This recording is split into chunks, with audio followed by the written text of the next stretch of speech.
Ah! Here we go. Go Sports Radio. Here from Borelli's Tap Room in Long Beach. Carver and Cuthbert with you on a Thursday.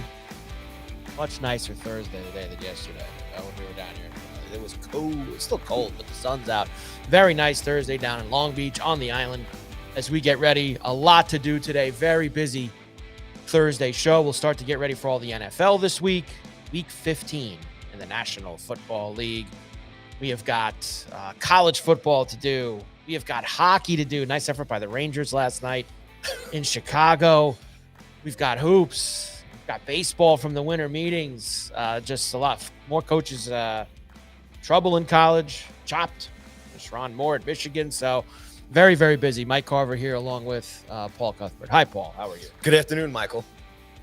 I like this setup over here. A little different. Yeah, we today. move things around a little bit. We're just trying different spots in the tap room. And I like this because now, like when I'm looking this way, I can see everything. Like I can even see Tommy. Like I can see everything going on. Yep. Here in Borelli's tap room. So Tommy getting the ball ready. Tommy getting things ready to rock. Throwing CNC up on the televisions in here, which is nice. It's awesome. But we're ready to roll here today, Paulie. That's for sure. On a Thursday show. I guess what we usually do on Thursdays is start with the NFL locals. Like this gets harder as you get later into the season. Yes. To continue to talk about these teams. Like it's tough. Like Giants, Washington, Jets, Jaguars coming up on Sunday. Like that's brutal. We'll get into tonight's game too. We have Falcons and the Bucks in Tampa tonight to get things going in week 15. So no more buys. Thank God. We're done with that garbage. We don't have to deal with buys anymore, but put up or shut up time, man. Put up or shut up time. Yeah. For it. Let's start with the Giants. Okay. Home for Washington this week. Washington is basically said enough. They're not even going to play Daniels. They're pretty much done with it. Did you watch have you been watching the Hard Knocks with the NFC East on HBO? You just been seeing the clips of Kafka throwing 100 F-bombs at the team while they're sitting in the. Very weird, man. The Giants need to stop doing they need to stop doing Hard Knocks. Yeah. Because Hard Knocks has been going on for 20 years, over 20 years. They've now changed Hard Knocks. They've added this in-season one. I think this is the second or third year in a row they did it. Last year they did the AFC North, where they do an entire division during the season. So they kind of bounce around to everybody. And we know they did the off-season one 2 years ago where Shane with the Barkley stuff. Mm-hmm. And they looked awful for that. Is that the boat? That was that was when Barkley was a free agent. Oh, and Shane was on the phone. The boat crew was before. That was before that. Well, yeah. But the last time they did Hard Knocks was when Shane was on the phone with Barkley, basically like, let me know if somebody comes here to offer. And like he's asking his kid who he should draft at quarterback. Like Shane had a real bad look. And then you have Kafka dropping 150 F-bombs to basically 85 or 65. And not in a very cool, hip way. Completely uninterested faces in the crowd as they continue to show the crowd. Now, look, for people who clutch their pearls about how this is like how a head coach talks, I got news for you. They all talk like that. Okay? That's not. I think the more interesting part is that the room is basically just like, dude, just shut up. Like plenty of coaches talk like that. I don't think that the language that he was using, like Rex was the Jets that did Hard Knocks. He had 6,000 F-bombs and they made the AFC title game. There's just, it doesn't matter that the language. I think it's that there didn't seem to be a lot of people in the room who. Well, his cadence was very awkward. It was just that too. Very weird, It was very, like very. It's not natural stuff. So if you don't really talk like that like every day, then don't talk like that. To be fair to him, he's not the guy that before whatever it's been a month now, whatever it is, was in charge of doing things like that. Getting up in front of the whole team and trying to. Well, there's no doubt the whole consensus now is that there's no way he comes back. Well, I didn't think so anyway, but he's I know, but it kind of cemented it. It did kind of cement it. Especially amongst the feedback from fans yesterday who saw it online. Yeah. So the Giants are 2-11. Scat's off the he's off the bike or off the bike, little roller boots or whatever off. the He's hell walking, so maybe he gets in before the end of the season. Nah, he's not getting in. If anybody can do it, 2-11. Washington is 3-10. The last time, when the Giants last win? That Thursday night game, October 9th against the Eagles. That was the last time the Giants won. It's been 2 months. It was before everybody took their Halloween decorations down. It was before we started doing that. I mean, it was that yeah. Giants haven't won. So It's you're true. the reason. The Giants haven't won since we started doing the show at Borelli's. Yeah, okay. No. You need to blame somebody. It's all good. Washington also is in quite the free fall. They haven't won since October the 5th. Both teams over 2 months since their last win. Ain't nothing good coming out of DC. And someone has to win this week at MetLife. Someone has to win the game. The Giants are 2.5-point favorites. Jackson Dart. I'll take Jackson and the 2 points at home. They're laying the 2 points. You got to win the game by. You got to win the game. They're laying. Giants are favored. I'll still take it. I think that there's one thing that's important for the Giants over these last 4 weeks. And that is a lot of people, you need to lose these games. You got to get the best draft pick. Like, you've been doing that for years now. Like, and yes, it did cost you a few years ago. And I think the more important than losing games is Jackson Dart continuing to progress as an NFL quarterback, as an NFL starting quarterback, and getting that Paulie winning feeling on a regular basis. And you have the type of schedule over these last 4 games that they can do that. Like, they can go into the offseason, Washington, Minnesota at home, at Vegas, home but Cowboys. 3 of the last 4 games at home, 3 of them against teams that, look, and Minnesota destroyed Washington last week. But that's going to be a game at MetLife outdoors the Sunday before Christmas. I'm sure it's not going to be nice out at MetLife that day. Vikings are an indoor team, as we know, in Mini. This is a chance for them for him to show a little something and get some really good feelings. Like, they lose all 4 of these games. Like, even if he plays well, I think he needs to show some get some winning feeling, Paulie, as a starting quarterback in the NFL. I think that's what matters over these last 4 games, even more than picking 2nd instead of 6th. I think that feeling that as a team and as a starter and showing that he's the guy that can do that, I think is the number one priority if you have anything that's important to you as a Giant fan over these last 4 games. Yeah, I agree with you. And it's going to be, with that said, and, people with conspiracy theories and as far as, tanking, draft picks and all this stuff, it is something to watch for. I mean, I'm with you. I think the Giants, have to, you want to win. You want to go out with a good feeling here and to build, for next season. Because regardless of draft picks or going forward, you've got your main 4 guys that you came in from the draft this year, which are pretty much going to be a pillar for next year with Scadaboo and Dart and Abdul Carter. Things, he can get his act together and stuff like that. So they've got a decent team. They've got to, straighten a lot of things out. They're obviously missing a couple of major players as far as injuries. So yeah, I'd love to see it as a Giant fan, then go out winning and the opportunities here with the teams that they're up against. So I'm with you. I'm have some positive vibes. It can't just all be misery and doom and gloom. And you just can't have that. And you just have to feel. If you look at it, I only can imagine like Vikings and Commanders fans thinking the same way. Like, how are they feeling? Do they want to tank the rest of these games? Well, or do they want to go out winning? I think that, look, there's sometimes different ways. I feel like when you need the quarterback more desperately and you're near the top, you want to be as close to the top as possible because it gives you obviously the best chance to take the best quarterback. Washington obviously isn't in that boat. They have a quarterback. They would be, you're looking to add on to him. And the Giants, I would be in the same situation now. I would presume, have found their quarterback. So if the Giants are picking 2nd or 3rd or 4th or 5th or 6th, they're looking to add more.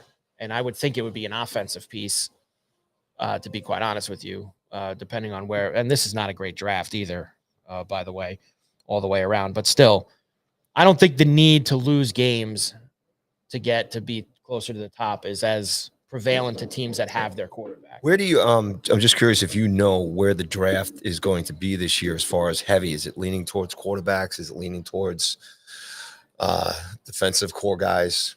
Where are the top prospects coming out of most of the teams? It's kind of been heralded as kind of one of the weaker drafts in recent memory. There are position wise, all around. Okay. All around. It's not. There are not like the big flashy, like this guy's going to be no doubt about it, game changer type of player. Like there really isn't. Like I was looking at some of these this week. Like most of these mock draft gurus who put this stuff out on a weekly basis throughout the entire season have Fernando Mendoza and Dante Moore as the top 2 picks in the draft. Like, I mean, personally, Paulie, that doesn't excite me. It doesn't. Dante Moore doesn't excite. That doesn't excite me. Fernando Mendoza doesn't excite me. Really? But those Fernando guys doesn't? No, he doesn't. But other than that, you've got some edge rushers. There's Carnell Tate and Jordan Tyson are going to be the top wide receivers probably. Caleb Downs, a really good safety. Jeremiah Love, the Notre Dame running back, although I don't, people obviously are iffy about taking running backs that high. That's probably more in the middle of the first round. You would see him, but this is not a draft where you're like, man, there's a no doubt about it, can't miss quarterback, or there is a complete game wrecker on defense. Total contrast to last year's draft. Right. Well, it's tough, but one thing they will do, Paulie, over the next few months, once the season ends and you get into February and then you get into the guys running around in shorts at Indianapolis and all those things, is they will find guys that they think are going to be that guy and are going to be, the game changers, because that's what these guys' job is. It's part of. So swinging back to your discussion here, as far as how these teams are going to play out these final games, playing to win, up against and/or playing not to win to gain draft position. It's not really that exciting. It's not, but I also don't believe that. Like, I think that there's so much at stake on a year-to-year basis in the NFL that I don't think you have. Like, we talk about it as they're tanking or they're losing games or I don't believe that happens in the NFL, because I don't, because I feel like there's so much at stake year to year in terms of no guaranteed contracts. Coaches get fired left and right. You need to constantly be showing something on tape as a player, even as a coach, to make sure that you're lined up for your next opportunity. So even though like the Giants are going down and everybody's going to be out, like there's going to be a whole new coaching staff. Yeah. If you're a player on that team, whether you're going to be gone or not, you want to be somewhere else. You don't want to be out of the league. You want to be, that's why I think it's the hardest. I think NBA, it's a little easier to tank. I think that there's you could kind of finagle with the lineup a little bit more there. I think it seems like there are a certain amount of teams every year designated. I think in football, it's a lot harder to do that. And that's why you do sometimes see every year these teams in December that you're like, oh, well, they're going to get the number 1 pick. Oh, suddenly they win a game or two down the stretch, and then it's somebody else. It's also an angle of excuse for fans, or, let's even just say talking heads or whatever, as far as discussions and everything. It's more of it's an angle, or it's a way to kind of maybe make an excuse for why they're playing in a certain way. Yep. So I'm kind of with you too, as far as that, it's not necessary. Teams tanking, and it's not necessary. Yeah. So the Giants and Washington, God bless and good luck if you're going to MetLife on Sunday. Yes. That game with those two. It should be nice and cold there too. The Jets will be warm. That's the one thing they have going for them this week, because they're going to Jacksonville to see the Jaguars on Sunday. Jags are 13.5-point favorites. They're going to get smashed, using your term. Smashed. The Jags are now 9-4, first place in the AFC South after the win over the Colts last week. The runway is right there for the Jags. Absolutely. To win this division. But I will say this. I don't think the Jets are going to win. And they looked completely gutless against the Dolphins last week. I would never trust the Jaguars laying this many points against anybody. Interesting. They're just not one of those teams yet, Paulie, like from a gambling perspective, that I would be like, I'm running to the window to back the Jags laying double-digit points. Like, they are not they don't have that type of pedigree for doing that yet. Like, I could see the Jaguars screwing around with the Jets on Sunday. No, they can't. With the Texans right behind them for the division, I think they'll they win the game. can't. I'm not saying they're going to lose. Saying I don't think they're going to blow them out like the Dolphins did to the Jets. So last I'll week. disagree with you on this. Okay. I think the Jaguars got to go out like first half. That's what they should do. Take care of business. That's what put they up should a ton do. of points, and then we'll see what happens. But I don't think like there's no messing around here in the first half. Well, there shouldn't be. But I'll just give you a couple of now. Some of these were on the road, but like they messed around with Arizona this year. It was an overtime game. Different point of the year. They messed around with the Raiders. It was an overtime game. Different time of the year. But look, I'm just saying they've had some games this year. You know, that they can't have lesser that kind competition. Of game. They can't have that kind of game. They've kind of fallen into a close game with it. But the Jets aren't winning anything. 13.5 is a lot of points. All right, let me write this down. I'm going to take Jags. You're laying cover. Laying the 13.5 Mm-hmm. with the Jags. Yep. Smash job, you say. Because my Texans, serious business now. Well, you are right that you are a Texans backer. I got my bandwagon. You have planted the flag. But what if they're not? Front seat. What if they're not wearing the red jerseys? It's okay. And the red helmets. It's okay. It's all right. I mean, that was a very special, wonderful evening that Thursday night. They beat the Bills that night. Beat your Bills that night. It's not what I needed. A little more salt on top there, but really didn't need that. I just think the Texans are I'm just enjoying it, and it now has made this division a lot more interesting. And now that Philip Rivers is coming in for the Colts, I love this division. Is I just love so much fun press right conference yesterday. I thought it was great. He's a great personality.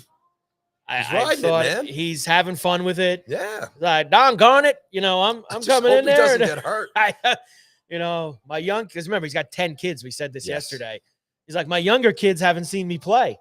My younger kids haven't. My older kids, because the oldest daughter, I guess, just had a kid. That's why he's a grandfather now. It's like my oldest kids. They used to go to the games and they've seen me play. Yeah, I didn't read it yet. Has it been confirmed? Is he definitely starting? That won't probably be confirmed until Sunday. Okay. Because they are going to – Riley Leonard's dealing with an injury. I think for them to say yesterday that they're willing to start him, I think it sounds to me, Paulie, that he's going to play. Okay. I think it's a very tough spot to put him in, but I think he's going to play, which is just bonkers. We'll get to that game in a moment. Why don't we start the rest of Week 15 outside of the locals, who are dreadful, with tonight. Thursday Night Football kicks off Week 15. The Falcons and the Bucs in Tampa at the Pirate Ship.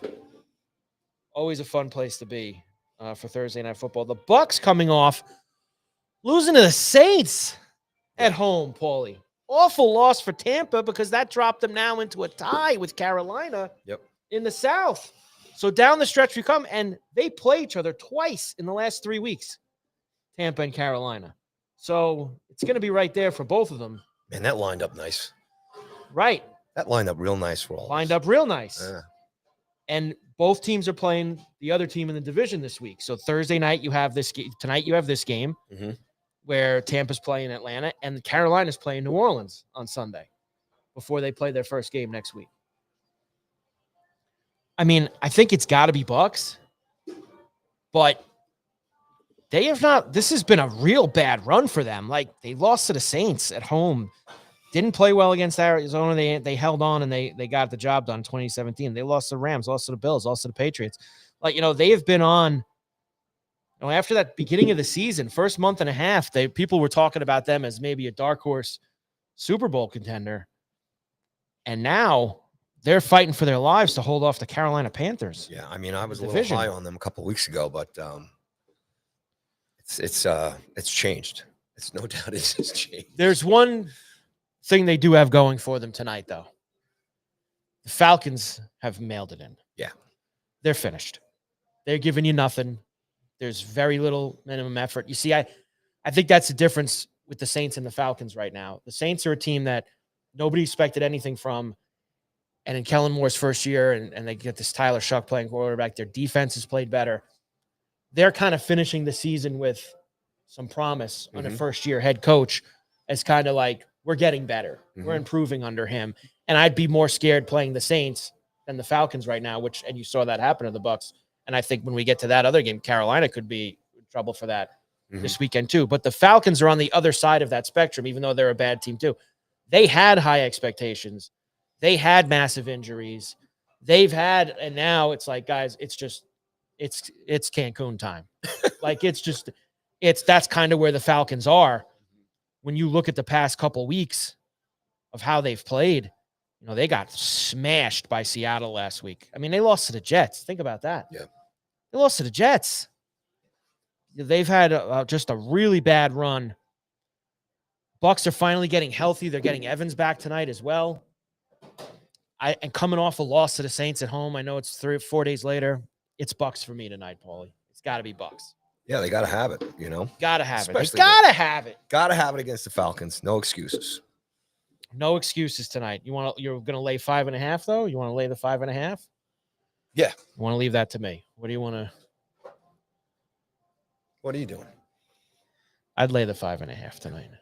I think they could win the game by 10 plus points tonight. I'm willing to go there. I'm willing to go to the 10 plus point area for them this evening. Go Bucs. Go Bucs. Steve says, if Tampa loses, they are donezo.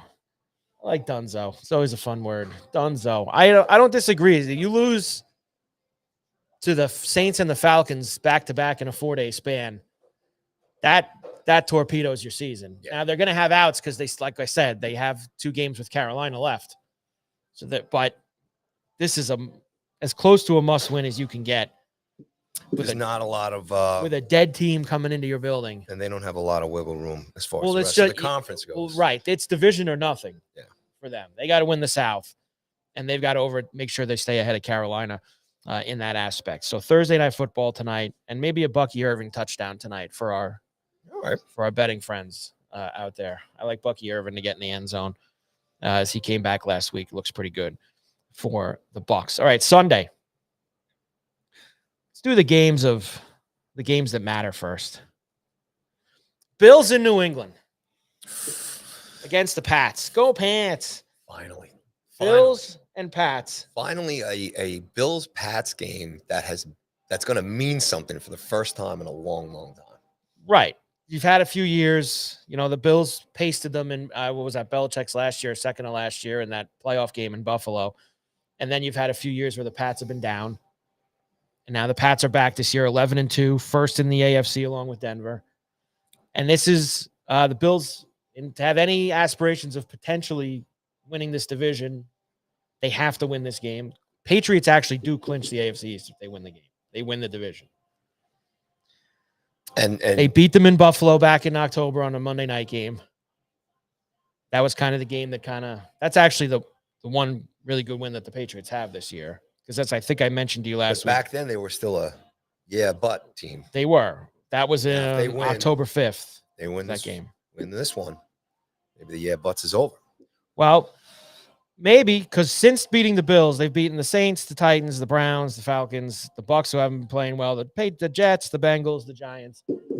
Not a lot of big-time teams on that list. Nope. So I think that they still have this stigma to them of, but, as you just said. Well, the but's going to get a little bit bigger on Sunday.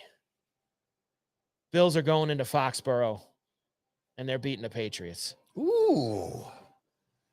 No question. Well, I wouldn't say no question. That's no question. I know sometimes I'll do the, smash, no doubt about it. I'm not doing that here. Yeah, it was a little scary last weekend for you guys. Not a lot. I mean, some magic happened there at the end. I think that the Bills' defense is always going to make every game kind of scary. Okay. I think because their defense stinks, every game's going to be kind of scary. I got a feeling that they get it done in this spot. I think that Allen's playing good enough now. I think they're running the ball good enough that they're going to change some of the dynamics. When they played that game in Buffalo on the Monday night game, some weird stuff happened in that game too, which it is what it is. Bills were going in the red zone inside the 10, fumbled the football, gave it to the Pats. They also fumbled the ball inside their own 10 that gave the Patriots the ball and basically a walk-in touch. Some weird turnovers and things that caused that that game to go the way that it did. Patriots off a bye. Sometimes that's not the best thing when you're as hot as they were. When you're hot as a pistol, sometimes sitting around for 2 weeks probably doesn't go well for you. It takes you a little while, especially a young team like them. You're not gonna veteran team. I think it like helps. What I'm going to say, pal. You're on the Pats, huh? Yeah. Paulie Pat for Sunday, finishing the Bills off in the division. The other team that's got to be put in the rearview mirror here. We'll see. I mean, this is look. Again, it's Captain Obvious stuff. Bill's got to take care of business. We talked about this as far as, but I'm talking like along the storylines of the Chiefs, right? Yeah. And the Bills now with a chance to put the Chiefs in the rearview mirror, and not, with New England being a but maybe kind of team. If Buffalo goes in, takes care of business, obviously, the trajectory for the Bills going forward is just a lot stronger for them. Because just coming back last week, if they go in and beat the Patriots this weekend, I think it kind of reemphasizes the fact that they're the next guys in line to take over from the Chiefs, right? They should. They are the favorites right now at the book to win the AFC. On the flip side of that, New England just having a really, really good, consistent season. Obviously, this is a great test for them. So them as a franchise too. Same thing like the Texans. Can you put the Chiefs away? Can the Patriots now emerge as this new young team that's serious here at 11-2, or is it just a two wins over the Bills would be a huge feather in the cap? Yes, for the Patriots, and it would, I think, change the outlook of some of the prognosticators. Maybe now they might then change it to, well, they're not going to beat them 3 times. They play in the playoffs. That's another one. The old adage, or beat a team 3 times. It's very hard to do. They'll give you that aspect if they get it done this week. But I think even with a win this week, I still think it's hard for the Bills to win the division, because the Pats still have games with the Jets and the Dolphins the last 2 weeks. I don't see them losing those games with importance to them, because those teams, the Dolphins have obviously rallied here and they're playing much better, but they still stink. So, and the Jets suck. That. They did move the next week. I think they're playing Baltimore next week, New England, and they moved it to Sunday night. That's going to be the Sunday night game next week. And we know Baltimore obviously is in the situations that they're in. So, but the Bills can at least keep the door open if they can get this win. And I think that they are going to. So I'm on the Bills, Paulie.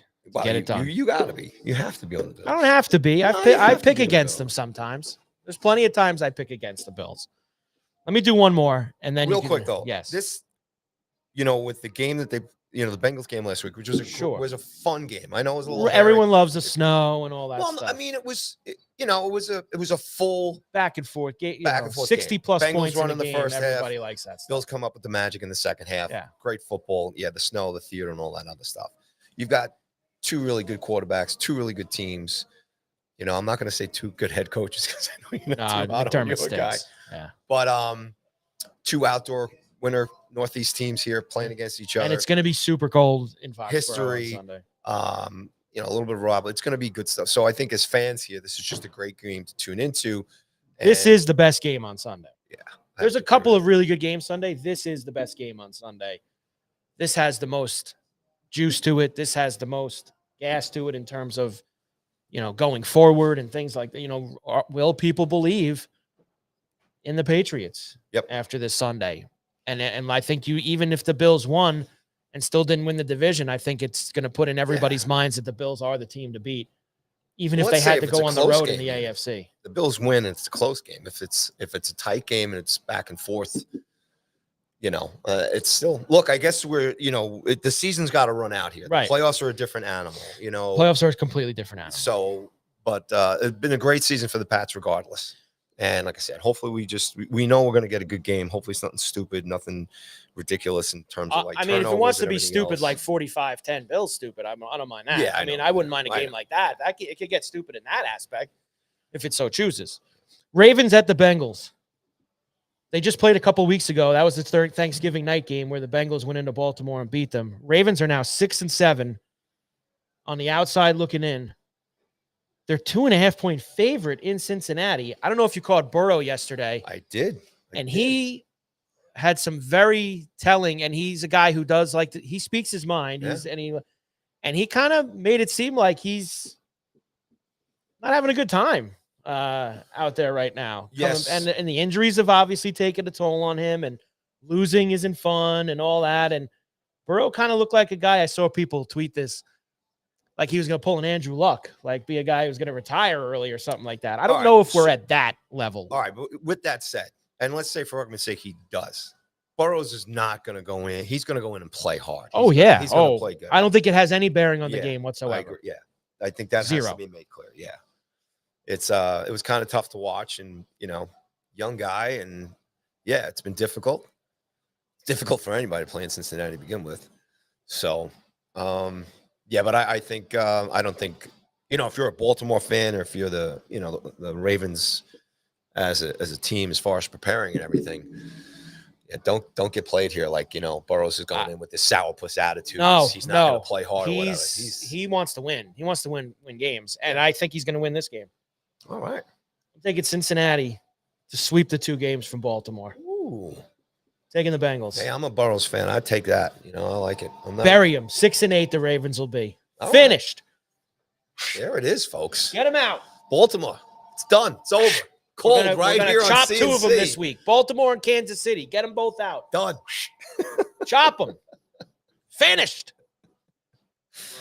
Carver and Cuthbert, Go Sports Radio. We are here at Borelli's Tap Room in Long Beach on the island. A cold Thursday morning in December at Borelli's Tap Room. And Paulie's going to let you know all the things that are going on at Borelli's Tap. I saw all the signs down the block. I know I got the electric light parade here on Saturday, Paulie. I know all about that. Yeah, and if you want to come to the electric light parade here this Saturday, you better get down here early because they are closing the roads down here. I think from 2 o'clock on. There's no parking.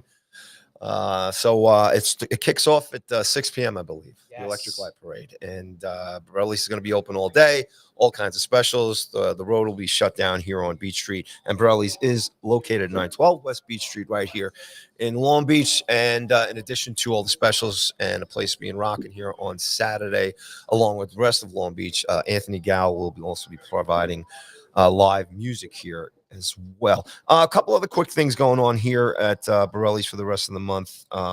This Friday, ahead of the Electric Light Parade, is live music. They got Current and Company here, 7 p.m. Friday nights. There's live music all month long here at Borelli's Tap Room. Just go to borellistaproom.com to check out and see the schedule of what's coming up. And the following week on December 17th on Wednesday night is the Billy Joel theme night here at Borelli's. Songs from an Italian restaurant. Come on down. They have a $21 pasta dinner special and half-price bottles on wines. So come down. It's always good times. You're a big Billy Joel fan.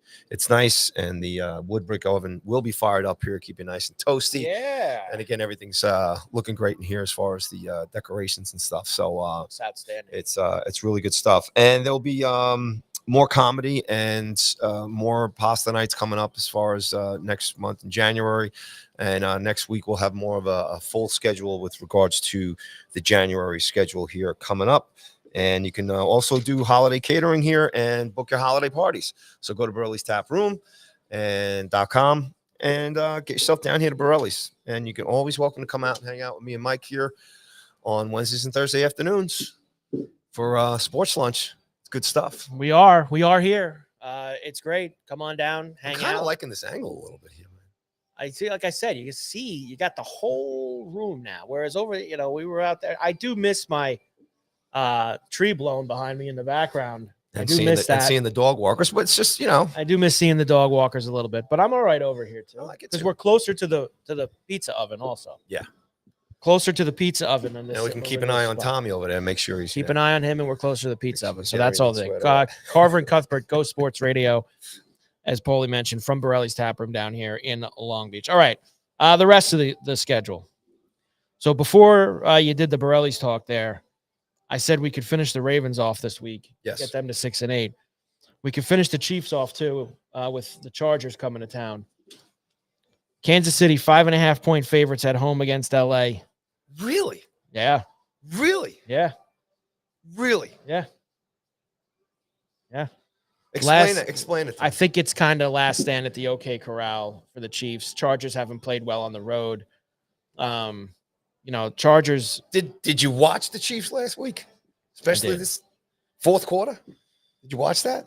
The Chargers, last time they went on the road, they got blasted by the Jaguars. Their efforts on the road have not been great this year.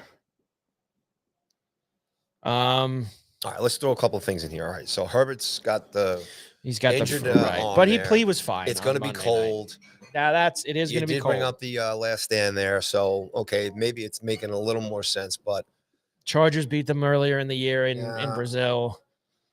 I just don't. I don't see the Chargers losing that game. It's Chiefs for me. Really? Yeah, the Chiefs are going to put a scare into us here. I think they're out. I think they have way too much of a hill to climb, but I think that they're going to tease everybody I think that they're going to win this week and keep the flame lit a little bit. No, I'm going Chargers, man. To moving forward. Chargers, end it, finish it. Now 5.5 from the gambling side. 5.5 could be a little tough. I don't know if I want to lay that with the Chiefs, but I think the Chiefs are going to win the game. It could be a tighter game. It's going to be cold, man. There's so many games this week where the weather is a big factor. Kansas City right now, 16 degrees for Sunday afternoon. Now that on the surface, Paulie, you think of that and you go, so I got a team that plays in LA going out to 16 degrees in Kansas City on Sunday. That ain't fun. Harbaugh will have the guys prepared. He's a cold weather coach. He's been there before. Harbaugh is, he will use it as a motivation. They think you can't play in the cold? Yeah, I mean, here we go. I'm taking the Chiefs. Yeah, I'm gonna take the Chargers. It's the whole shake-up thing, man. Keep shaking things up. Shake it up. Let's get some new looks. Shake it up. Let's go. Your Texans are home for Arizona. Do we need to say anything more about that? Well, they're going to win the game. Yes. I'll ask you this. Will they win by 10 or more? They're laying 9.5. Yes. I agree. The Cardinals have major issues on the offensive line. Brissett's a statue back there. He holds onto the ball for a very long time. The Texans' front line has been destroying guys for weeks now. I think that they do the same. They destroy Arizona. I think the last time the Cardinals were good was in the Jerry Maguire movie. 27-3 Houston. Yeah. Something like that. Yeah. Something right in that ballpark. They're rolling. That's a massive train running out of Houston right now. Yeah. Maybe the Jets will do them so solid and beat the Jaguars.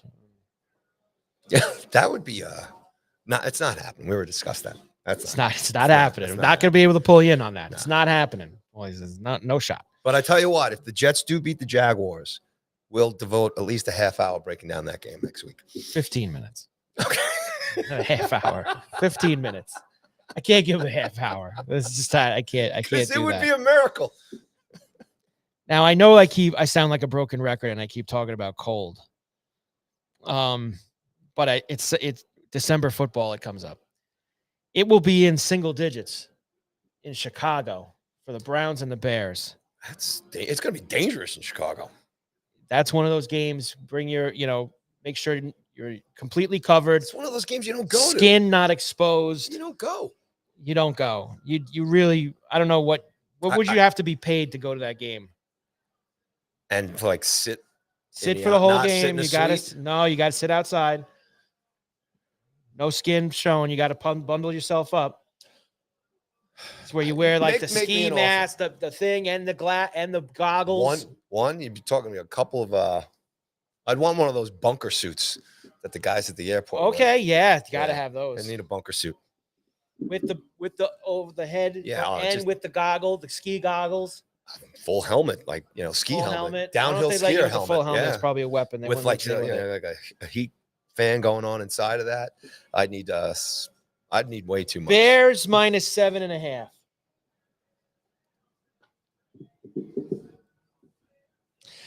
I think the Bears win, but I think the Browns cover. I think this game is going to be low scoring. It's so cold. And every Bear game seems to be a one-score game. Even the ones they win in their favorite, I would go back. That Bengal game was a little crazier. That was high scoring, but it was back and forth. I'm going to take the Browns with the 7.5, but I think the Bears win the game. I think that's a smart bet. Thank you. I try. I really do. I do try to I throw really a think couple out that's a there smart bet. from here and there. The Raiders will be heading to Philadelphia to see the Eagles. To destroy spreads and ruin people's lives and Eagles minus 11 and a threaten half. murder, and the Raiders are just nothing but trouble. The Eagles, of course, have lost 3 in a row to Dallas, the Bears, and the Chargers.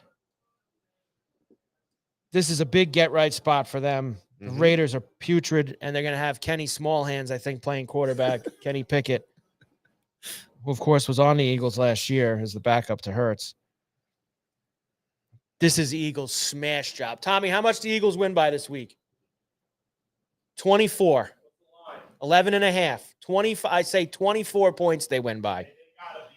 Tommy's the Eagle fan in the house. Gotta crush this team. Crush this team. This is an Eagle get-right. Everybody hugs and kisses after. Hurts, Sirianni. Everybody's into it. 31-7 Eagles.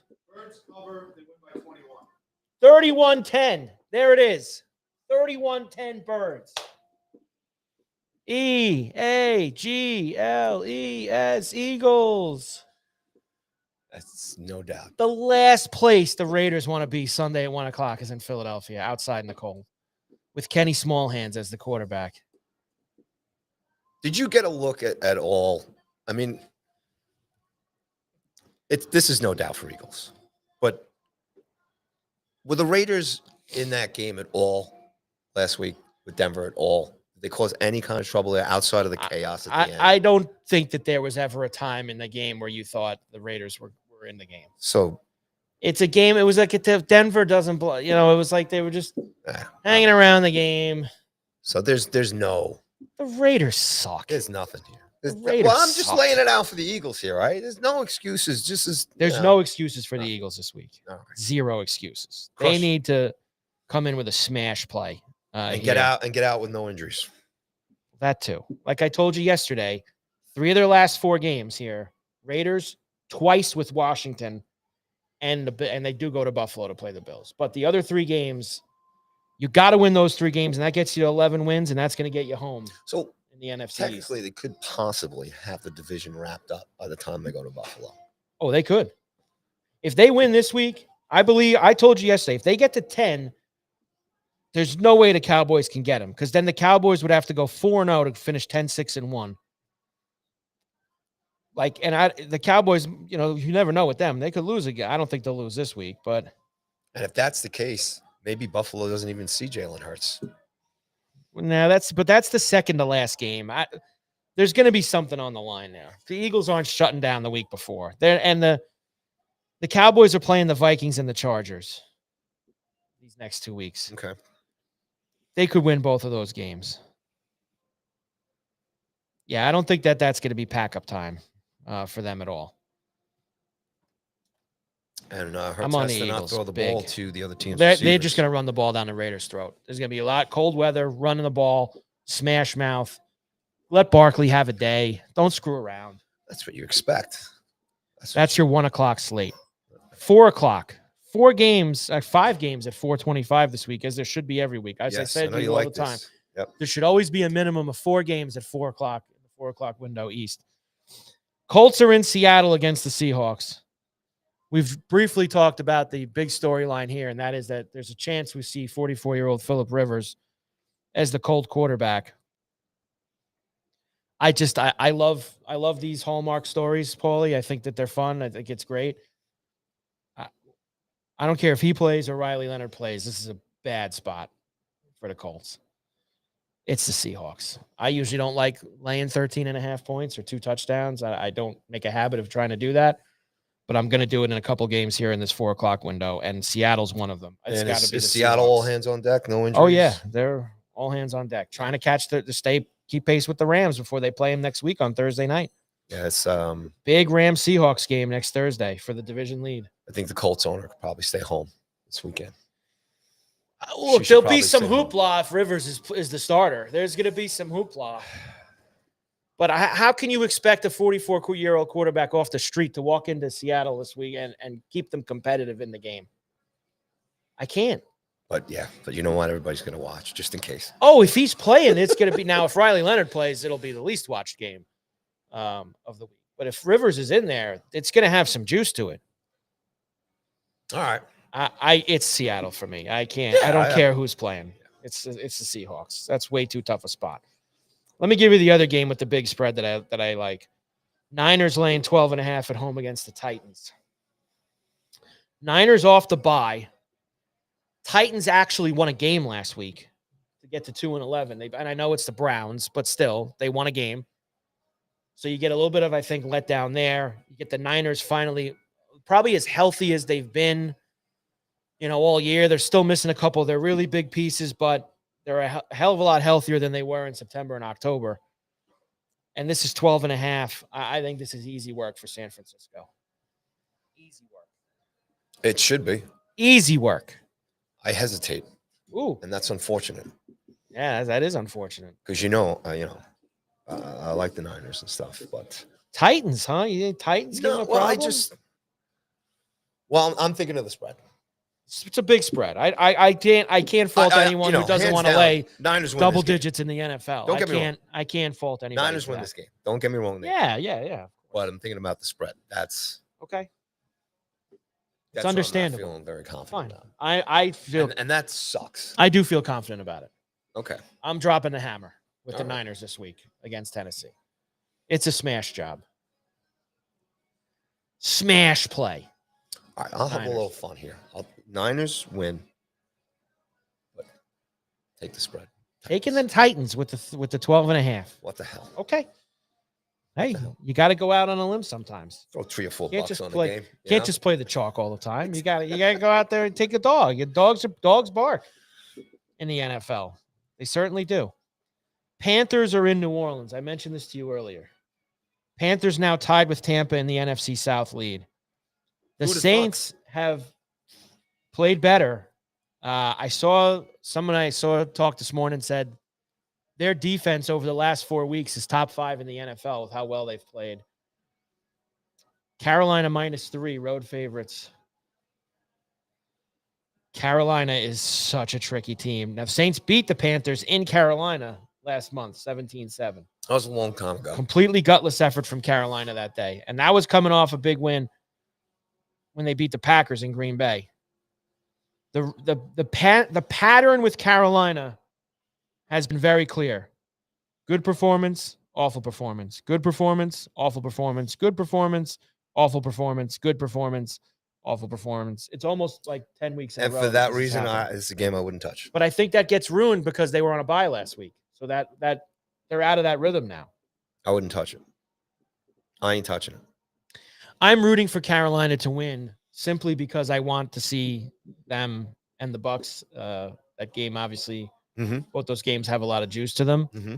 I could not, in good conscience, bet this game. I have no idea who's showing up, what Carolina team is showing up. That's the angle. That's what I'm saying. I'm with you. I have see the Panthers win this game. no clue who's going to show up. I wouldn't touch it as far as betting. No clue. Yep. And at a flat 3, it's not for me. 2.5. I like that. That could be a shirt, man. Flat 3. Flat 3. It's not for me. Flat 3 is not for me. 2.5, maybe you could talk me into it, but not at 3. I'm not going to be there for it. The other 425 game, actually, there's 2 other ones, and they're both really good. Green Bay in Denver for the Broncos. Good game here. 9-3-1 Packers, 11-2 Broncos. Green Bay, the road favorite, -2.5. I will tell you up front, I love the under in this game. I think this is a low scoring. Both defenses very good. That type of game. Like I was saying with Chiefs and Houston last week, along those lines. I think it's that kind of game. 20-10, 20-13. Well, you convinced me. I'm taking the Packers with the points. I think the Packers are better than the Broncos. It's Packers or nothing for me. If I had to take a side, it's the Packers. I will be playing the under in this game. I think it's an under. I think it's a low-scoring game. If I had to pick a side, I'll pick the Packers. I agree. The Broncos. The other game, look at this, 5 games at 425, which is excellent. Lions and Rams in Los Angeles. Lions off saving their season against the Cowboys last Thursday night. Rams 10-3, potentially looking ahead to the big Thursday night game with Seattle that they're going to be having next week. Rams -6. Does that happen? in the NFL? 55.5 the total. I think that's more a college thing than an NFL thing. But I don't my think it's as question big is, an looking NFL ahead. thing. Right. Do you think that's Well, I don't think for a Sunday game, no. For a Thursday game where you're on a short week and it's right around the corner, maybe. But they have a good – it's not like Seattle. You know, Seattle's playing an Indy who we said I think they're going to smash them. You could make the argument, are they looking ahead to the Rams on Thursday night? Here's the biggest problem I have in this game. The Lions right now, they basically have lost almost their entire secondary.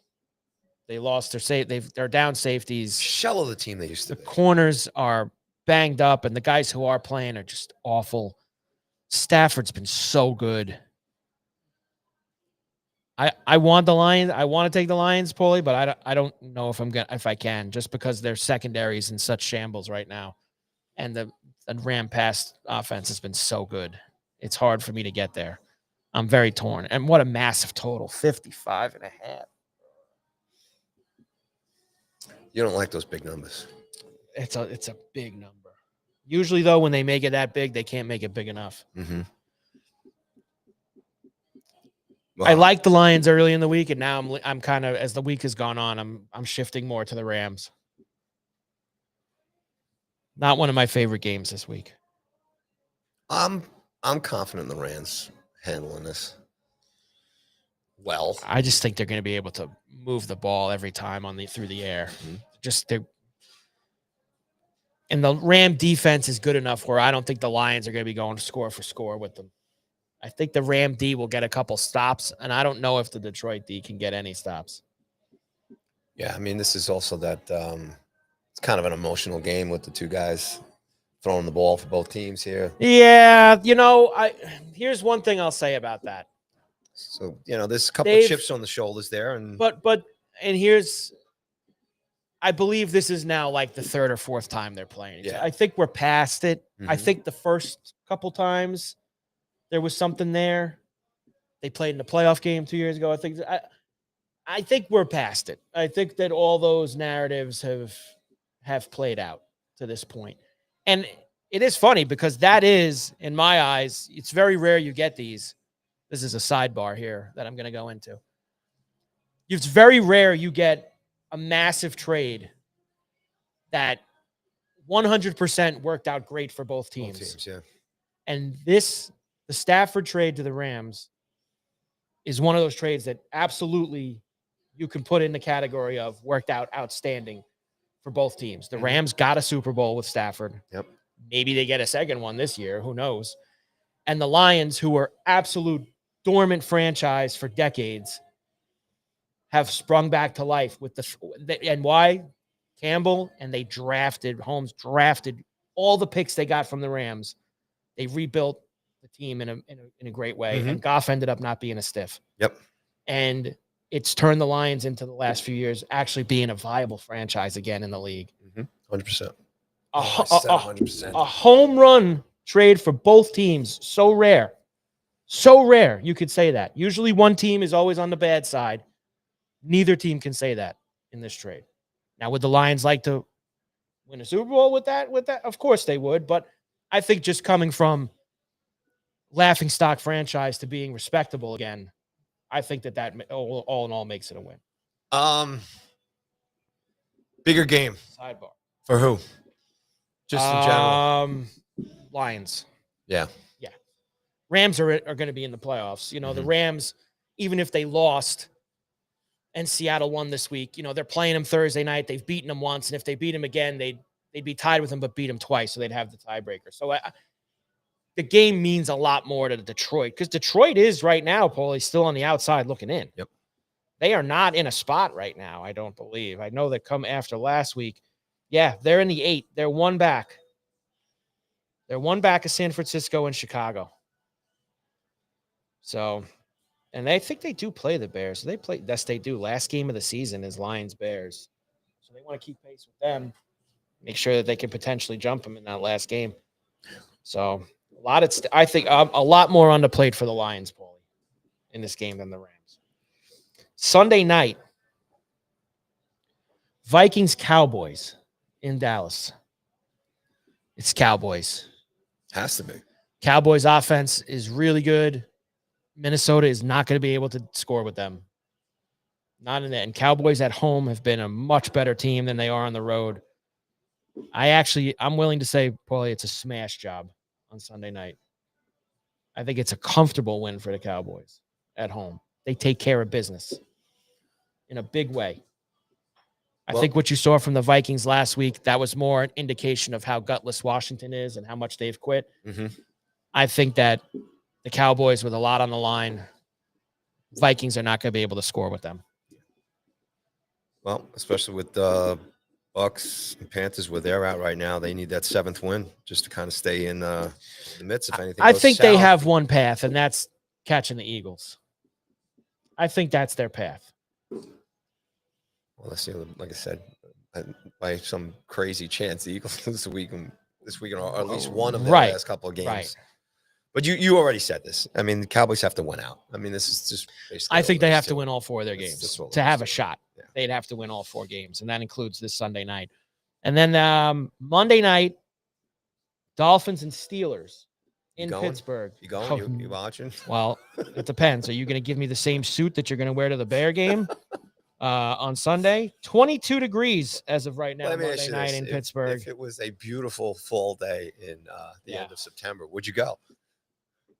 Well, obviously, if we'll flip it around. You know, I haven't been to that stadium, but everyone says it's a great spot in Pittsburgh. Whether it's not the Heinz Field anymore. It's now the Acrisure, whatever the hell they call it.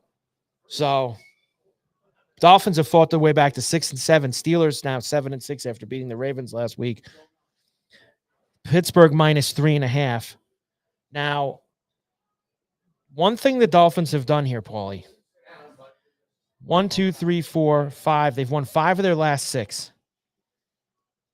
They've actually become, I know this is hard to believe, a bit of a smash mouth team, running the football, winning in the trenches. Night game in Pittsburgh, a team that's been run over this year on defense. I think that people will look at this and they'll go, Dolphins going outdoors, 20-degree weather in Pittsburgh at a night game. I don't know. Dolphins might be a little live here on Monday night. For the 2 teams involved here, the 2 fan bases, this is a good game. This is definitely a game. You know, you're tuning into. Yeah. It's got big ramifications. Sure does. Whoever wins this game, Steelers. They, especially if the Ravens ever lost on Sunday, you're talking about putting some more space between the 2 of them. But I look at this more for the Dolphins, for their franchise, right? For the way the season started. Yeah. For the chaos that surrounds that organization, their head coach, everything. Yeah. This could be a huge stamp win for them too, winning this game.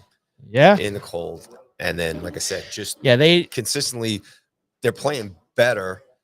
And they could just kind of turn maybe the page here a little and make themselves believers a little bit here. They never win these games in the cold. Mm-hmm. But I'm telling you, the way they've played the last few weeks, and they did win in the cold. It was cold at MetLife last Sunday. Absolutely. They ran it down the Jets' throat. I think that they're playing a different style right now. This whole go ahead. I'm sorry. I didn't mean to cut you. That I think is going to keep them in. They're going to be in this game Monday. I think people think Miami's going to 20-degree weather in Pittsburgh Monday night outdoors. They're going to get smashed. Miami will be in this game, but if they do what they've been doing the past 5-6 weeks, and that's actually running the football and playing a little smash mouth. Go ahead. No, I agree with you. I was just, this whole thing comes up with the cold, right? Yeah, I know.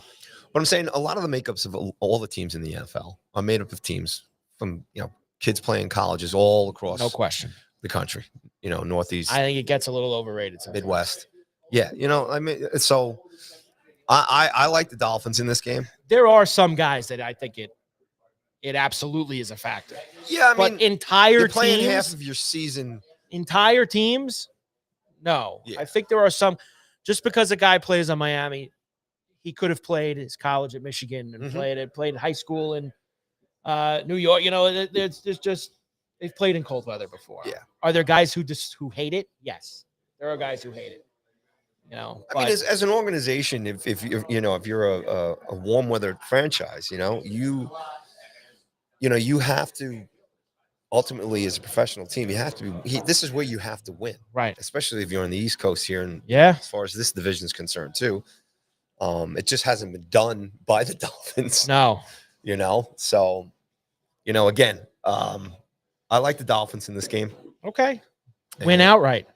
yeah, Okay, I'll take the 3.5 with the Dolphins. it's not going to be easy. I'm not saying It's going to be a know, grinder yeah. type of game, but I just feel like the Dolphins have kind of built themselves to be able to, over the last few weeks, play in a game like this. So, But me and you are still not going. We're definitely not going. I'm not going. No, okay. I won't be there on Monday night. No shot, No shot. that I will be there. So there you go. Week 15 in the NFL, Paulie. As we get ready, down the stretch we come here. Go Sports Radio, Carver and Cuthbert from Borelli's Tap Room in Long Beach. Beautiful, cold Thursday on the island here for Carver and Cuthbert. We will come back. We're going to talk. We got a lot to do before we get out of here. Gutless effort right by the Rangers in Chicago last night. You're not lying. Winter You're not lying, meetings, man. and a few other things before we go. We're back from Borelli's right after this.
And we are back. Carver and Cuthbert Go Sports Radio from Borelli's Tap Room in Long Beach on a Thursday, baby, as we get ready for the weekend here at Borelli's. We got a lot to do before we get out of here, Paulie.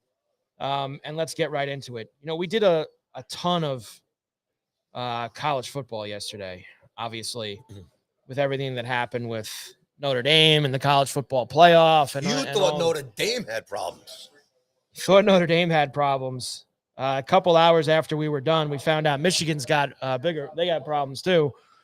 They chopped head coach Sharon Moore for cause. He was having I guess you could say, inter-office relations with one of the staffers there at the University of Michigan. And then there was also a police situation that rose from that as well. It's a mess. After the news came out. Total mess. And then you also get Paulie, and now as the hours have gone by from this, you've got people in the college football world who say they knew something like this was coming for months, that there was talk of this for months, that Michigan withheld this until after signing day so that the kids that they signed wouldn't bail, that they tried to sweep this under the rug, but it just got too big. There's so many things that have come out. And it's hard because you don't, I think, and like, I love Tim Brando is one of the best in the business. The governor, Tim Brando, was like, he heard stuff. He tweeted out he heard stuff about this in September, but obviously you don't say anything because you don't know what's true and what isn't. And sure enough facts, I guess, came to the University of Michigan that they chopped Sharon Moore and he's finished. Gonzo. Ugly, man. It's ugly scene. Just ugly. Especially. There's no. It's a shame. That's on all sides of it. On the personal side for him and his family. For the university. Look, the university is going to move on here. They're going to get somebody. Oh, they're going to move on fast.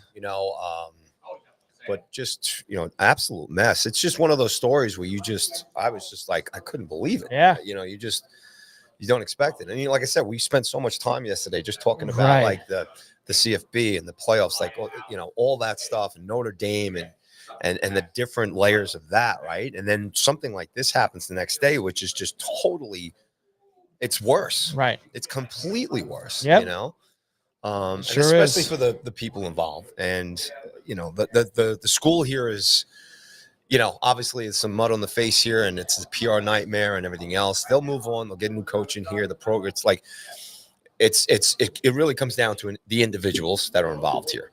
So, and this is like any other business, you screw up, you're gonna get fired, and that's it. And he's got more, Moore's got more problems on his personal side, legal side that he's got to deal with. Oh yeah. Now, what you talking about, we're all going to have our opinions here, whether or not, did the university know? Right.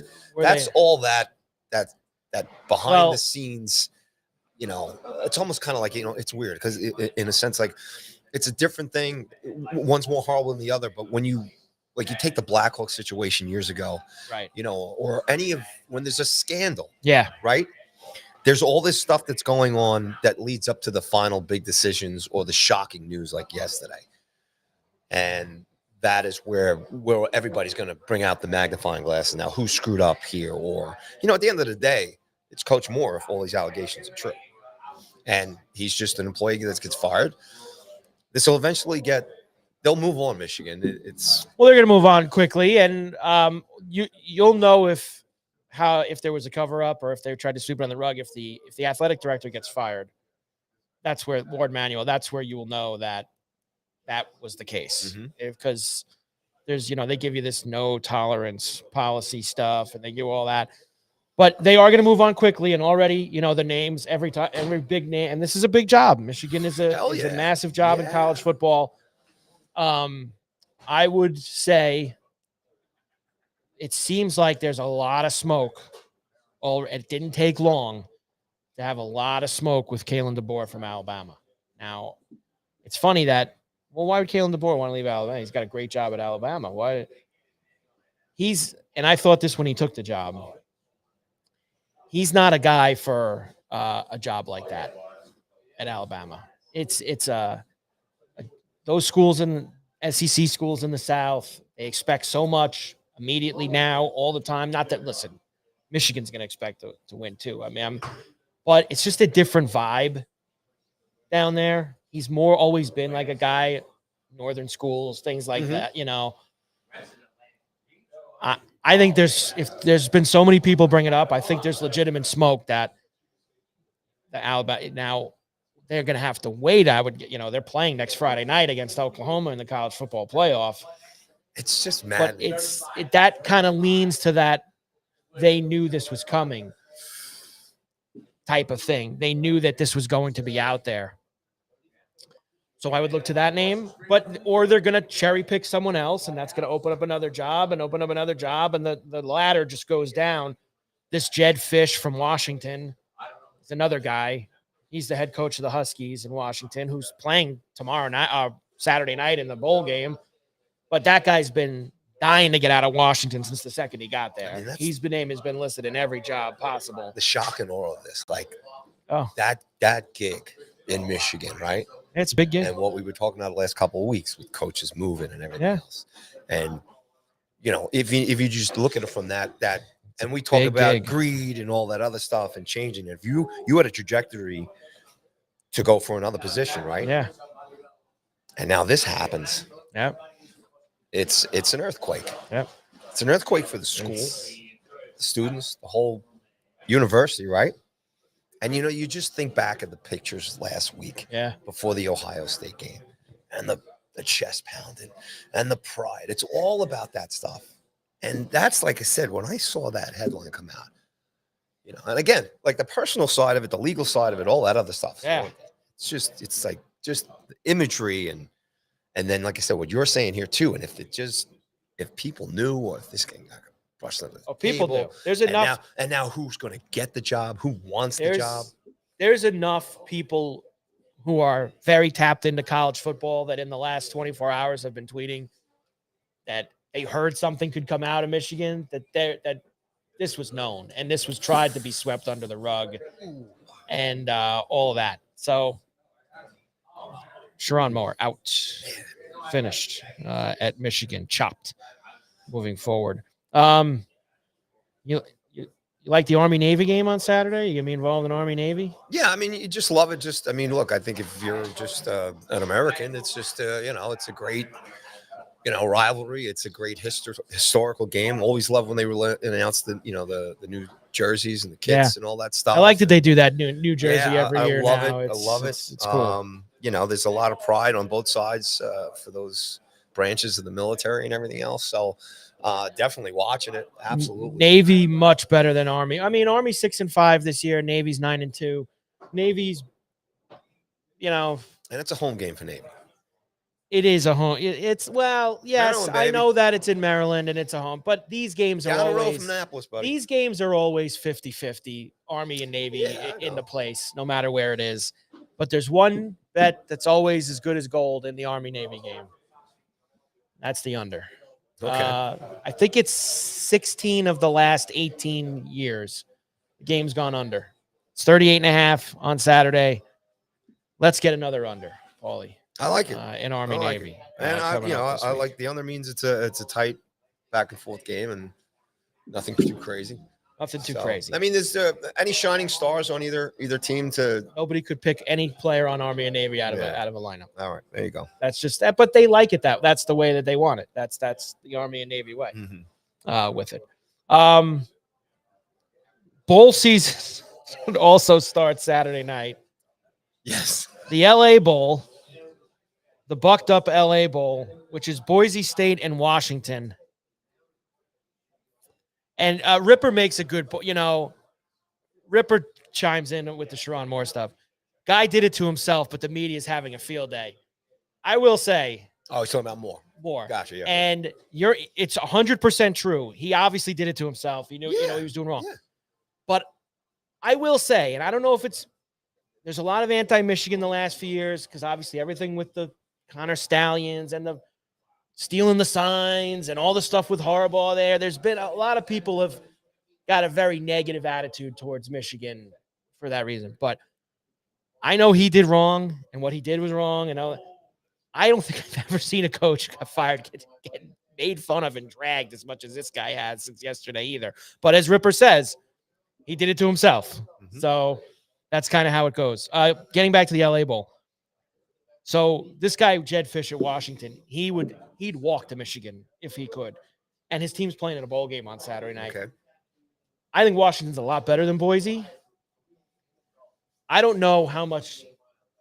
I don't know where's Jed Fish's attendance. Does he care about? And I also, these teams that play in these first bowl game a week after, like, there's no time for them to I feel like the teams that get to couple weeks off. They get to go there for a week to whatever the bowl side is, and it's like bang, but you're in LA. I feel like these kids get the short end of the stick, having to play their bowl game. The first one, bang, not even a week after the playoff and everything is over. Mm-hmm. I don't know where the focus is. It's probably a game you want to take the points, even though I think Washington's a lot better. So it's 10. I'd probably take Boise with the 10. I'd probably take the under because I just don't think it's going to – these LA Bowls the last few years, and this is the last one, by the way. I saw that. They're axing the LA Bowl. These bowls don't have sponsors anymore. I'm sorry. Where's it being played in LA? At SoFi in Los Angeles. Oh, it is being played at SoFi. Yeah. Okay. That's where the LA Bowl is. It's at SoFi. It's a nice 8 o'clock on ABC Saturday night. So Okay. tune in when you get time. There you go. We even got you a bowl game in for your Paul. Nice, man. And Wednesday's the next one. So when we come back on Wednesday, we could do the other bowl games that are coming up next week. And one last college story for you. Because the Notre Dame stuff, it gets bigger and bigger. Oh, first of all, I saw that Marcus Freeman's going to take the Michigan job too. Yeah, right. Which is he's not. It's either the Giants or he's Michigan not. now. By the way, he's not going to take that job. He would never. Well, look, money talks. I would never with these guys, but I don't think I think guys will only leave Notre Dame if they think that they're going. That would Hoyt, man. Up. That would Hoyt right here. And he took that job. I think you also see what Brian Kelly did in LSU, and ended up not being an elevator for him. I don't think Freeman's that kind of guy. No, he's not. I don't think he's that kind of guy. That other athletic directors around the country, when they found out this new clause that next year when Notre Dame's in the top 12, they're guaranteed a spot, which is apparently starts next year, that the AD has that in the clause with the college football playoff, that all these ADs around the country are now going to freeze out Notre Dame and not play them. They're not going to schedule them or play them. They're liars, just so everybody knows. They lie. They're lying. They will play them. It is good PR stuff, though, right? Makes them look tough.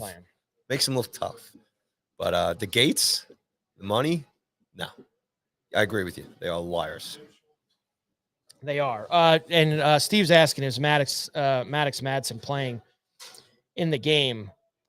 I am not sure if he's going to be in.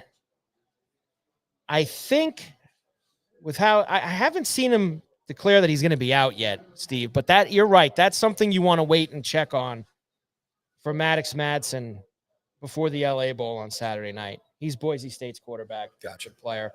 Because that's another problem with bowl games, Paulie. Well, even if you have a small injury or you have it, guys aren't going to play in these games. There's a lot of guys who drop out of bowl games. And I did see that also, this TJ Watt story. Steelers linebacker TJ Watt is at the hospital undergoing a medical evaluation of his lung. Not good. He will not be at practice Thursday, and his status for Monday night against Miami is in question. That's not good when they got to bring you to the hospital, Paulie, for a lung issue. And TJ Watt, one of the best in the business, as we know. Here it is, Paul. You've been waiting for it. I gave you breaking news yesterday with the more breaking news that the polar bear was going to Baltimore. Yeah. And you told me something would happen between yesterday and today's show, and that it would be Yankee related. You said the Yanks will do something. I feel it. I did say something. They did. Look at this. All right, I don't know this, so I'm excited. You don't. Here we go. This is fresh off the presses here. The Yankees are signing right-handed pitcher Bradley Hanner to a minor league deal with an invite to spring training. Bradley Hanner. Earth-shattering. Ooh! Earth-shattering. Bradley Hanner. He's going to be a part of that Grissom trade. It's going to be that's just another piece. Cashman is allegedly the Yankees are one of the teams in on Freddie Peralta from the Brewers. Didn't go so well when they traded for Devin Williams last year. Maybe we should stay away from trading for guys from the Brewers. Yeah. But then again, I can't complain. They're all old Stearns guys, right? Those are guys. All the old Stearns guys. Maybe smartest guy in the room. Yeah. David Stearns, smartest guy in the room. That's what he is. Mets world was a little difficult. Give me your thoughts on the Ranger effort last night in Chicago. We're going to talk about hockey. Give me something on the game. Man. I watched. I think the Rangers have a goaltending problem. Really? Yeah. He guy makes $12 million a year. I know. How could they have a goaltending? The highest paid goalie in the league. Probably spent a little too much. Look, I mentioned this the other day. They're him and Quick are just, Quick is doing what he can here at the end of the season, end of his career, I should say here. Just a lot of things haven't changed. You thought the Rangers were turning the page here with a couple good games there against Tampa, Vegas, getting points here, playing some good third period games, and then they just, Chicago hadn't won in what, a month? No, they were on a. I took the Rangers on my show last night, thinking that the Rangers were finally had turned the corner, and they were. So there it is. They're not a serious hockey club. It's just not serious. I mean, there's still enough talent there without Foxy, and especially with the. I mean, it's just I can't get a handle on this team, and I'm not gonna. I can't get on that bus, man. Every time you think they're about to go on a little bit of a run, they play a game like last night. Look, no disrespect to Chicago. They're not a great every team. Yeah, but they're not expected. You know what I'm saying? But they've improved this year, but they're not a big time team. They haven't. They got some good talent on Knight's team, very no good. doubt about Knight's it. a good goalie. They're in their house last night. They they needed that game and stuff. But the Rangers with their talent, with their lineup, with their experience, with their coach, and with their $12 million goaltender, just looked really bad in their own end. Did they get outshot again last night? No. Yeah, they did. Not by much, but shut out. First time on the road, I think, shut out this season. Mm-hmm. But even just the stats, the analytics, all that crap or whatever, they're just not doing it for me. They can't. It's been a long time since they put 3 full periods together, And then you see Lafreniere last night making a couple of his flashy moves and stuff. Yeah, like that. he likes doing but he that. can't finish. No, he can't. He's got no finish at all. Got no finish, and then No it hit finish. me that he's Got on no finish. He's on the squad now. What, 5 years? Whatsoever. So, but it is a long season. It is a long season. It's a watered down league. I know we like to say that it's a long season, but no, you absolutely expect more from this team. From these players. They're more than a third more home, from your captain. And you got to remember they got a whole month where they're not going to play in February. They're going to be a whole month off. So I don't know if they don't finish that rink. Yeah, that's true. Daly said they ain't going. But you say all that, and it's like I said yesterday. They're 1 point out of 2 points out of a playoff spot. So that's the thing. We can get really it's mad. The NHL. Exactly. Is it worth really getting that mad at them? 3 points back of third place Islanders, 37 points. They're 4 or 5 points out of being third place in the whole league. They're 5 points out of. They're 4 points, 5 points out of first place. But that's the whole damn league. No, there's no dominant team except Colorado and Dallas. Anaheim goes out one night, loses by 7 goals. They go out another night, they win by 7 goals. Ducks Islanders tonight at UBS. It's a good game. It is a good game. That's why I hesitated. I'm like, Ducks Isles tonight. Yeah. But which Ducks team shows up? Right. I think Hopefully the a bad Islanders one right tonight. now, at least you have a team that is pretty competitive every night. That's going to give you a good game. Oh, they have not had any nights off. I'll give them They're that. gelling well. I think Roy's got a really good system going there. Obviously, the kid's doing really good. Gold Sorokin and everything. He brought it up the other day too. They're in a nice pocket, I think for the Islanders more than anything, if we get around to what we say in football, but yeah, can the Islanders run off 6-7 wins in a row? They did that. They had here's the 2 things about the Islanders this year that make me think that have really impressed me and make me think maybe they are. In addition to the 2 injuries too, which is very impressive as well. Right. The 6-1 road trip was super impressive to me. That was very impressive. And then just these last 10 days, beating the Lightning twice, beating Colorado, beating Vegas. Yep. That's another second really impressive stretch of the season for them. Now, those teams they were all in the area playing, right, a lot of games in a short span there, but still, those are the top teams in the league. And I'm not going to take anything away from the Islanders because in the past, they lose those games. Yeah. They're lost in those games. Yeah. They don't have anything to show. They gave up that goal to Vegas the other night with under 15 seconds left in the game. They never win that game. Exactly. And they end up hanging in, finding a way in the shootout, and they got the 2 points. They got, they've got a really good. I mean, Schaefer, ours. Right. But Pellick, Pulak, even with Romanov going down, and I know they brought in a couple of good young kids. Yeah. Osborne, there's some good stuff going Was a on. fiery coach. I love As a Was. Strangers fan, as difficult as it is for me to say this. I know. And I want them to do well, okay? Yeah. To a certain point. To a certain point. Because I always say if the Islanders and the Devils are playing better, hopefully that inspires the Rangers to play a Devils little are going to have the other Hughes brother by the end of the year. Rangers to me are this lazy, Vancouver's lazy bunch of shipping- rich guys. They're shipping playing Quinn out. Broadway. I heard. I saw that Quinn's going to be traded by Christmas. Vancouver's done. They got Quinn. No one's Weird. And I love how Quinn Hughes is one of the, he's there with McCarr, Paulie. He's one of the best defensemen in the league in terms of offensive skill and things that he brings to the table. If the Rangers can get I him, love. Oh, no, give him no, everybody. no. He's only going to the Devils to play with his brother. really? Oh, that's what. That's like, if I'm Vancouver. These guys think they are the Sutters? But what I'm saying is, well, can Vancouver maybe see if they can get a better package from somebody else? Like, I love everyone assumes he's going to the Devils because his brother's on it. How about you let them see what they can get for him and see? I love how it's just an automatic that he's going to go. And I know what the trick is, and he's going to play the NBA card. Another thing, he's going to go to that team and say, "Well, I'm not re-signing with you." That's why they feel like he's holding that Do card. you know when his contract is up? By any I chance? think it's after next season. He's I thought he was in the midst of a long-term contract right now. yeah. Because now the other thing, I mean, we have to look into this. What's his no trade clause? Which teams is he? Correct. He's actually in the middle of a 6-year 7 that he signed in 21. So he goes through the 26-27 season. So that's after next season. Okay. So he's got this year and next year. And the cap hit is 7.8. And Vancouver's got to try and get something for him. But you want to get that's a premier player in the league. They're just gonna help the Devils out. It's like we were talking about last week with the Knicks with Giannis. Like, if the Knicks were trading for Giannis, Milwaukee would be helping him out. They could get better deals from other teams. Why is Vancouver just help the Devils out and trade him there for his brother?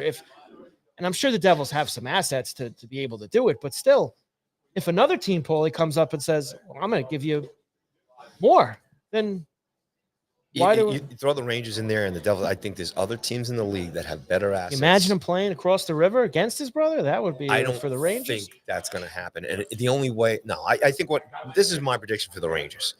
This Ranger team just stays stagnant the whole way. I just don't think they really kind of pick up. And I think Drury makes some trade deadline stuff here to teams that need guys like Mika's going to go. Right. JT Miller might even go.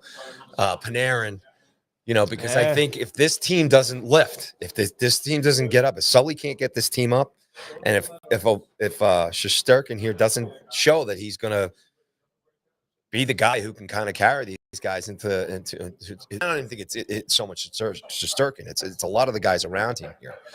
But as far as Quinn's concerned, I don't think the Rangers are in a team of strength as far as they don't really have the prospects to really send back to anybody. Right. And Vancouver's not going to want a bunch of old guys. Those contracts are just awful. Rangers are in a lot of trouble. Tons if of this trouble. team can't lift themselves up out of where they are, this very mediocre kind of play, which the whole And entire league. it's all Metro teams too. Like I said, these trade boards that they have them up. Devils, Washington, Philly, like these are the teams being listed for Hughes coming up. And there you go. Bring Quinn to Philly. He loves it there. All right. I didn't realize what time was, Paulie. It's time to go. I mean, it's just When like you're having it's fun, like that. buddy. It happens very quickly. So big weekend ahead. Enjoy all the football. Enjoy the pucks. Isles Ducks tonight at UBS. Rangers don't play again until Saturday, Paulie, against Montreal. I just went play the Habs on Saturday. A little bit of breaks. I'll have to, we have to. We'll start doing this here going forward now. Obviously, things are trimming down here as far as the football. I mean, it's still great stuff. Playoffs coming up. Yeah. And obviously the CFB. But we should spend a little more time on puck here. Yeah. There's some really good storylines going on around the league. All around the league. We got to get to some other so- things that are happening. I was going to say, even with because Montreal. it is true. Aside from Colorado and Dallas. Yeah. The rest There's a of lot the of league crap. is within about 8 points of each other. The entire And league. is that a good thing or is that? So That I don't know. So that's a discussion to have maybe for next week. Great job, Paulie. Once again, Carver and Cuthbert, Go Sports Radio, Borelli's Tap Room in Long Beach. Everybody have a great weekend. great Have a lot of fun. And we will see you next week here on CNC. Bye, everybody.